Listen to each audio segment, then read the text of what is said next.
Yes, another warm welcome back to Classic Dirt Bike TV. Now, as you know, we're gradually making our way through all of the footage from the 2024 Telford Classic Dirt Bike Show, and I must say thanks to everybody out there who have left mainly positive comments with regards to the previous episodes that we've just posted, and it's nice to know that you appreciate all of my hard work here at CDB TV. Now, we should just about have enough footage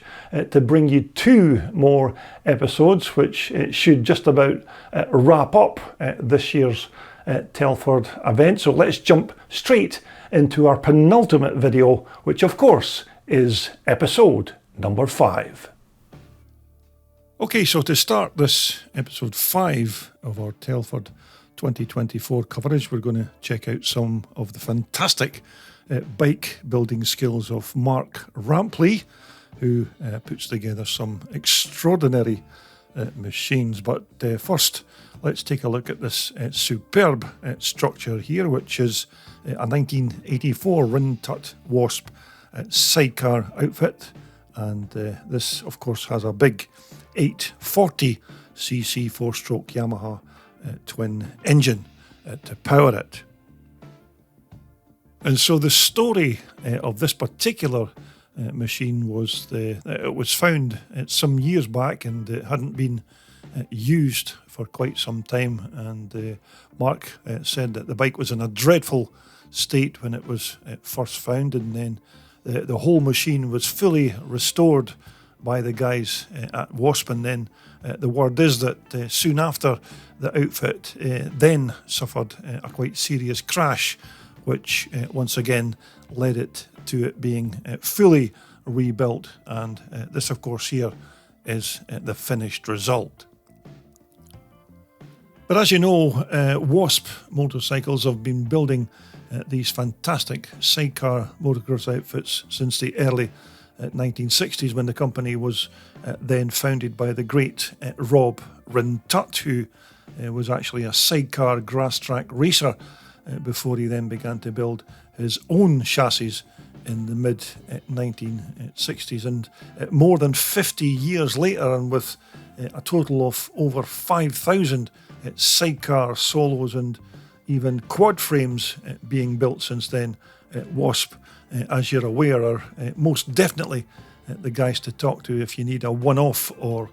bespoke chassis built for your latest bike build project. But as I said straight away, you can see that this bike is powered by what would have been a very reliable Yamaha XS650 twin motor, but of course this engine here has been given the big bore tuning upgrades to beef up the power and increase its CCs. And in the past I've certainly seen these 4-stroke 650 XS motors board and tune to increase their power, and this motor here is certainly no different in that respect, and it's now a whopping 840 cc. But you can see that this engine here does have the Halco tuning stamped on the engine cover, so they are obviously the company who have done all of the upgrades on this motor, although I don't know anything about who or what Halco tuning are all about. But this XS engine more than likely got all of the mods that you'd expect on one of these Yamahas, with a big bore kit and possibly even high lift cams and massive carburetor upgrades as well. But I do know that these XS650s are again very popular choices for power plants in these sidecar chariots, probably because of the Yamaha's power and its reliability. But when you look at this engine here, all nicely bolted into this lovely Wasp chassis, you can see that it's almost a cathedral of power in its own right. But as I've said in the past about these Wasp outfits, although I don't know much about their construction or even their complexities of how they're all put together, but you just can't help but admire the intricate engineering that goes into putting these machines together. Now, of course, the front suspension on these trikes is slightly different from one of your solo machines with these YSS piggyback shocks fixed to this kind of leading link type of front fork arrangement. But again, a relatively modern single pot front disc brake, and this particular brake here is by AP Racing. So this disc brake system should be up to the job of slowing or stopping our Wasp racer whenever it's required. And also here at the back, it's another pair of YSS shocks, and again another single pot AP Racing hydraulic stopper at the rear, which you can see is again all very well engineered and bolted together. Now, the all-important passenger, who is essential as part of the team to keep these outfits all balanced, either stands, sits, or more or less chucks his weight from side to side in this compartment, and basically the passenger gets chucked around like a rag doll and generally scares himself shitless in this compartment as the race ensues, and he or even she is certainly a braver man than me to volunteer for such a task. But without doubt, you'll certainly see this outfit coming from a long way off with this rather striking blue metallic flake paint job here on the tank and on those side panels, which I'm pretty sure are all still being made in fiberglass, probably because these will be much cheaper to produce than plastic, and of course a whole lot lighter as well. And if you were ever to order an outfit or even a solo motocross bike from Wasp, then naturally you can have it painted in whichever colour takes your fancy. But I must admit, this metallic blue here is quite a nice looking colour and radically different from your run-of-the-mill normal motorcycle colour schemes. But going by my past experiences with these Wasp outfits, I do remember that the chassis on these were made from CSF 5 hydraulic grade steel tubing, and then of course they were bent and shaped and then bronze welded by those Wasp engineers. And just to finish off the look of the frame, it was normally then bright nickel plated. But taking a look at some of the other parts on this bike now, that gold coloured rectangular box there at the front is obviously an oil cooler, just to try and help keep that excess Yamaha motor cool, although that other little square box on the floor is a bit of a mystery, because there doesn't seem to be any wires or pipes or anything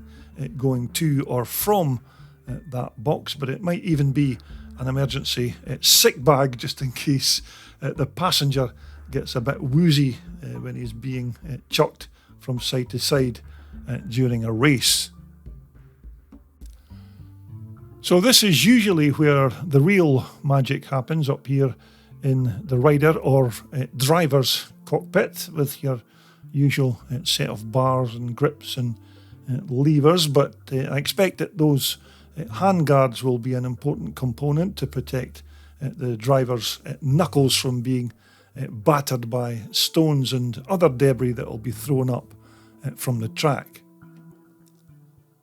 Although, as I mentioned, these sidecar outfits here are not my usual bread and butter machines for my channel, and I certainly don't know an awful lot about them, but for me it's the engineering that goes into building these outfits that's the fascinating part. And when you consider that Wasp have been putting these creations together since the 1960s, then you can understand why orders are still being taken for their skills and their expertise. Right, so this is another Mark Ramplee creation, and this is a 1965 Rin-Tut Wasp RT4 chassis with, of course, a Triumph Twin 350 engine. Another fantastic solo machine, more than likely used as a trials bike, but I suppose you could do other things with this machine as well. But this is, as I said, was built by the very skilled hands of Mark Ramplee at Triple R Motorcycles.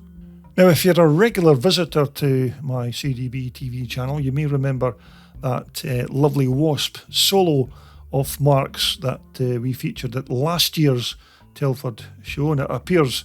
that Mark's come up trumps once again with this little beauty here. But once again, this bike has a Wasp designed RT4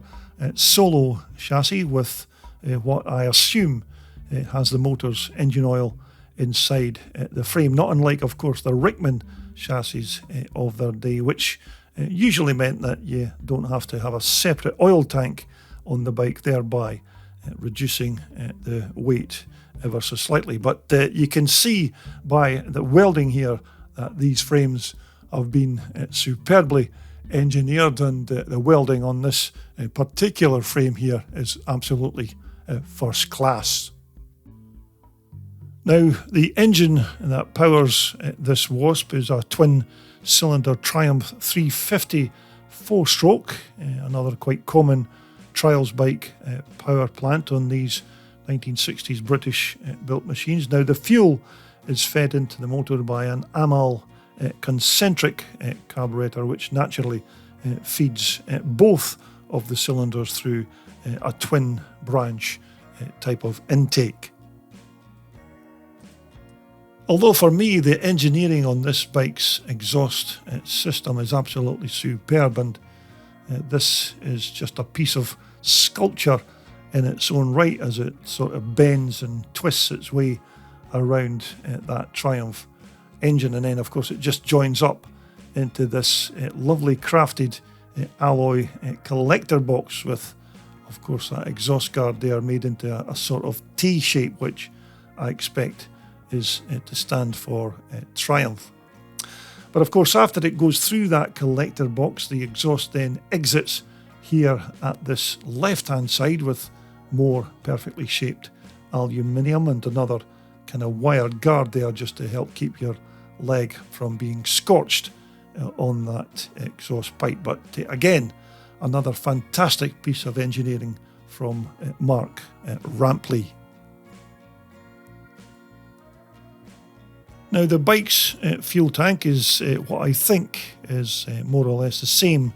fiberglass kind of parts that are used on the three-wheeled outfits, although I just can't help thinking that maybe a smaller and kind of slimmer fuel cell would have been a much more practical part than this kind of bigger capacity unit, especially if this bike's main purpose was to be used in trials events. But nevertheless, here at the front of our RT4 350 Wasp, I'm not entirely sure as to what make or model of forks are bolted onto this chassis. They certainly have the look of maybe a pair of Italian Serianis or something similar to that, although again, I'm just really guessing. But as you'd expect on a 1965 designed motorcycle, it's old school drum brakes and of course a nice pair of steel chromed wheels there as well. So these rear shocks are again a pair of suspension units that I'm not too familiar with, but you can see straight away that these are well made with their alloy bodies and their chromed springs, and they do have some kind of writing there on the shock bodies, although it's kind of hard to make it out here under the glare of that video lighting. But without doubt, these certainly look the part. But certainly Mark never seems to fail to impress with the quality of the bikes that he brings along to the Telford show each year, and in fact I'm sure he told me that he's already working on another special for next year, which should be quite interesting to take a look at, although I don't know if this featured RT4 Triumph here was actually built for a particular customer, or even if it's up for sale. But one thing's for certain, that if you're ever lucky enough to purchase one of these Rintut solos, or even one of their sidecar motocross racers, then the one thing you will be assured of is that it'll be very well put together using all the latest up-to-date materials, skills and expertise. So there you have it, a nice couple of beauties there from Mark Ramplee. Okay, so this was yet another interesting bike from this year's Telford show, and this is Sean Smith's 1974 Honda XL412 cc four-stroker. So basically the bike consists of a stock standard Honda XL chassis from 1974, but that four-stroke motor there, which was originally of course a 350 power plant, has now been beefed up and bored out to give it 412 cc's of Honda power. But overall it's quite a nice looking piece of kit, with its red colour scheme and nice alloy fuel tank, although we'll not get into those black wheels because we've already discussed that particular subject of putting black wheels on a classic dirt bike, so we'll just slip that particular debate for the time being. So this Honda motor here, as I said, was originally the stock bog standard 350, which has now had surgery to take it out to 412 cc, although I do remember that the great John Banks, when he raced his Merlin Honda back in the day, when that particular bike had much the same motor in it as Sean's, but it was also bored out to 500 cc, which consequently led to most of the internal mechanicals in the engine coming apart, because it just couldn't handle the increase in the power. Now, Sean's 412 Honda engine has a quite sizable 38mm Mikuni carburetor to keep that engine fed with its fuel, so that should keep that high compression piston happy as it bobs up and down in that big bore cylinder. And to provide all the sparks for that big bang motor, it's an electronic CDI ignition system from Electrek's world, and I expect that the remainder of this engine's bits and pieces will also have had major upgrades, but Sean never actually listed them on the information that he supplied me on the day. But as we move on to the bike's front forks now, I expect that these will be the original Honda units that came along with this 350 bike, and they've certainly got some nice YSS plastic covers on them there to try and protect the fork bottoms, but I'm almost certain that these are the stock 350 drum brakes, which although weren't fantastic for their day, they were still adequate for their time. And again here at the rear, these back drums had much the same effect as the front in terms of their stopping power, and once more these did their job reasonably well. And as we continue to move on to the back of Sean's bike, it's a pair of Dutch-made Reiger shocks, which appear to be very popular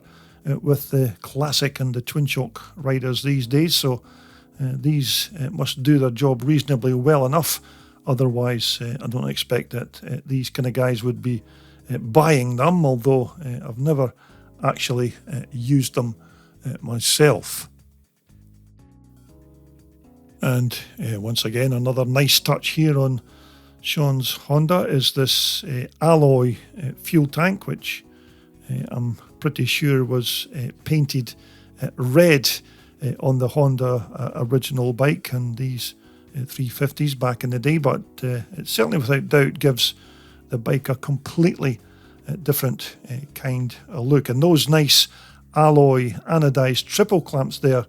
are again quality parts from Phil Denton Engineering. Although despite those black wheels, this is still a very nice looking bike from Sean Smith. Now this was another old classic that was being offered up for sale in the show, and this was an early 1970s AGIS Stormer, possibly a 250 with of course that Villiers motor. Now this bike here was being offered for sale for £2,250, and it certainly looked like it was a quite good original looking example, which on the face of it appeared to still have all of its original parts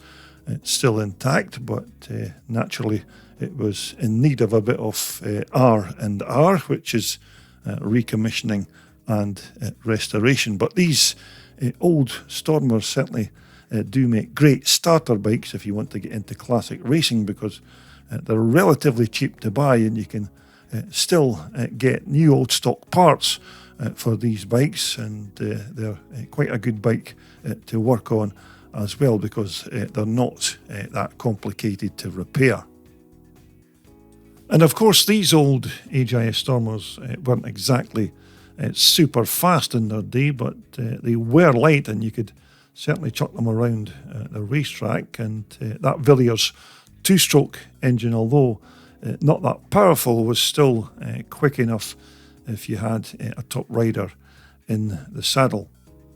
Although in terms of a cheap entry-level classic scrambler, this is almost a perfect choice. And although this bike here was advertised at $2,250, who knows, you may even have been able to negotiate that price down a little with the seller. But for me, this was certainly one of the more genuine bargains at the show this year. Right, so next up on our Telford walkabout was this quite nice pair of Italian Moto Villa twin shockers, which only just managed to work my way around to get a few shots. But again, another bike manufacturer from Italy, and a quite rare pair of bikes that you certainly don't see too often here now in the UK. Now, Tim, who was the actual owner of these bikes, only had these two Villas here on display, although he also had a list of about another 6 or 7 machines ranging from the late 1970s to the early 80s that he was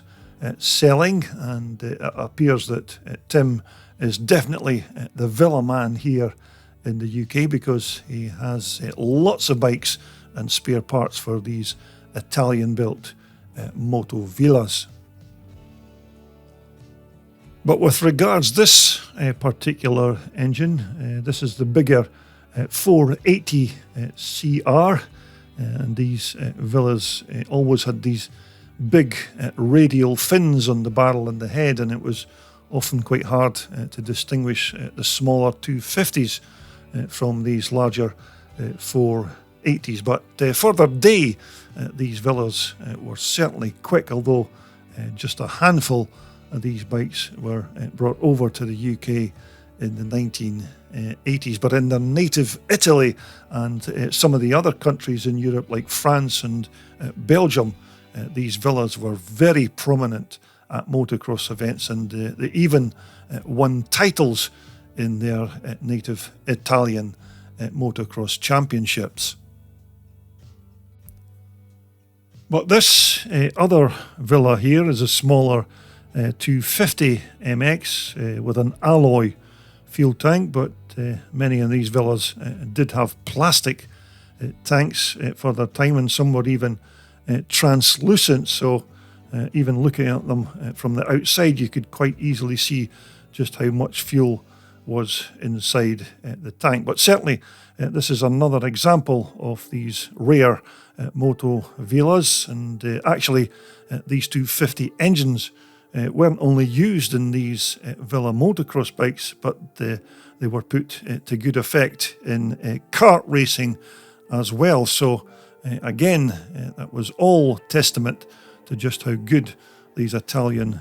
engines were. And in fact, some of the other famous Italian motorcycle manufacturers like Ancelotti also used these Villa power plants on their 1982 motocross race bikes. And as I said, it's quite a rare sight seeing one of these Villas with an alloy fuel tank rather than the more common plastic one, which always seemed to be the more popular choice when it came to the fuel storage on these bikes. But this one here that's fitted onto the bigger 480 is a much more common fitment than that alloy replacement. And again, you can see a long alloy tailpipe on this bike, and I certainly don't remember them being this long, but of course this could be another replacement or upgrade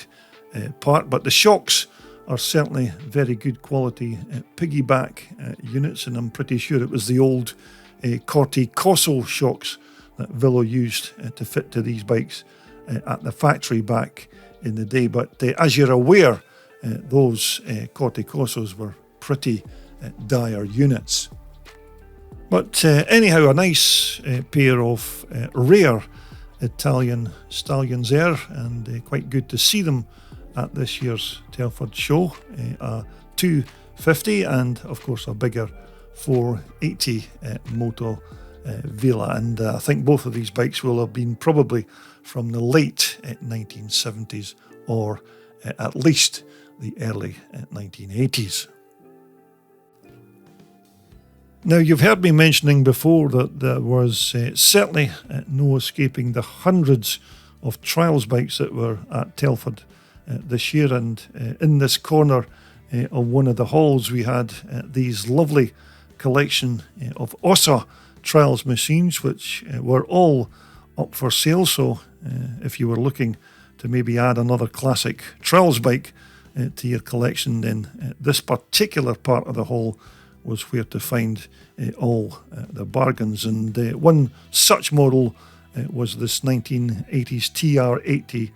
350 big yellow gripper, which was going for just under £3,000. Now, as I said, I'm certainly no trials bike person, but I still thought that the price on this bike was quite decent money for one of these iconic 80s trials bikes, and this one here certainly looks to be in proper original condition. But more than likely this bike here will be maybe a 1981 bike, because I do remember a friend of mine who owned one of these big yellow grippers back in the day, and he always thought it was a fantastic little bike to ride. But I'm not sure why this particular gripper's got lights fitted to it, because you'd hardly think that you'd need them with that bright yellow colour scheme, because you probably see this bike coming in the dark from a long way away. But it's without doubt a striking, bold colour scheme, that's for sure. But I'm certainly no expert on these 350 big yellow grippers, but this one here certainly appears to have all the correct original bits and pieces bolted onto it. But whether it was actually sold on the day, I don't know. But it'd certainly make a good weekend trials bike for somebody if they maybe wanted to get themselves in to classic trials. Now, sitting alongside the 350 gripper was this quite immaculate 250, which I'm pretty sure were designated the TR 250s. And again, this bike here is almost immaculate, and whether it's actually undergone a restoration recently, I don't know. But I suppose if you were a trials rider and a trials fan of these bikes, then why wouldn't you want to own both or even one of these fine specimens to put into your collection? But as I mentioned before, this was just another couple of the hundreds of trials bikes that were dotted around the halls of Telford this year, and we've got just one more trials example to show you when we get to the last and the final episode from this show, which we'll post here on my channel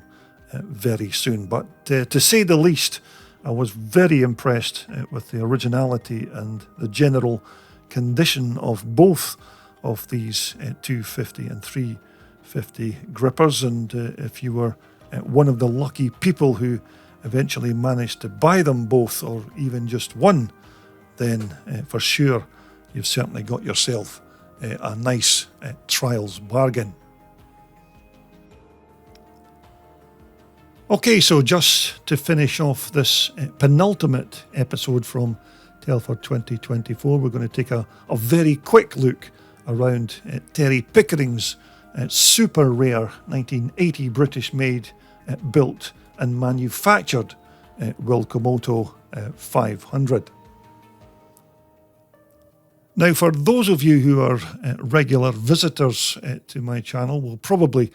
know a little about this bike already, but for those of you who aren't as familiar with this bike's story, then here's a short resume. So the Wilcox family from Herefordshire in the UK, who designed, built and manufactured all of the parts to build this bike, were heavily involved in motocross racing and the repair and the upgrade to motocross bikes. And sometime later, the family had a madcap notion to just design, build and then sell their own homemade dirt bike machine. Although this bike here wasn't going to be a spare parts machine where they'd just buy in all the components from other manufacturers and then bolt them all together, because the Wilcox family were brilliant engineers, so they just tooled up and made every single component themselves, and the end result is exactly what you're looking at here. Although without going into too much detail in this very short clip, basically all of the bike's parts were made by the family, apart from this 500cc motor's magnesium casings that were sourced to an outside foundry who cast the casings, and then the Wilcox family did all of the machining to fit the components inside. But there weren't many of these Wilcomotos built or even sold,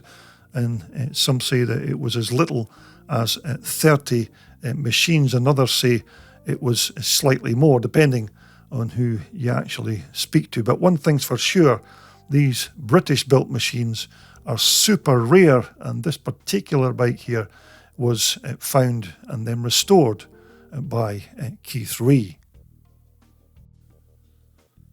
Now, once the family had built the first prototype, it was the legendary Works Kawasaki rider Lawrence Spence who was the development rider for these Wilcomotos, and I do remember Lawrence telling me about how quick this bike was, but as with all prototypes or brand new machines, it needed further development and a bit more testing. But Lawrence said that his first impressions of the bike were certainly good. Now, one of the other quite innovative Wilcox ideas was to make this front hub and the disc as a single unit, which was quite unusual because the hub was made of magnesium and the disc was made of steel, so it was quite innovative to try and get these two different metals to combine to make this one single unit. And again, the Wilcox family even designed and built their own alloy swing arm and rear suspension system, which for just a local kind of backstreet manufacturer was quite some feat, considering that it was sawmilling and lumber cutting that was their bread and butter day job. Now, this big canister here fixed onto the top of the swing arm, of course, held all the gas and the oil for that single monoshock rear suspension. But there's just far too many parts and innovative ideas on this bike to mention them all in this short clip, but this bike here was certainly getting a lot of attention over the 2 days because most people just hadn't a clue as to what it actually was, and many of them even thought it was some kind of long-lost classic from Japan that they'd never come across before. But Terry tells me that he has another 2 of these bikes awaiting restoration, so he's already secured a very big percentage of the few Wilcomoto bikes that were actually built, and he's already turned down quite a few offers from people trying to buy the bike off him. But how can you put a price on such a rare item as this? Because after all, this is yet another long lost part of our British motorcycling history.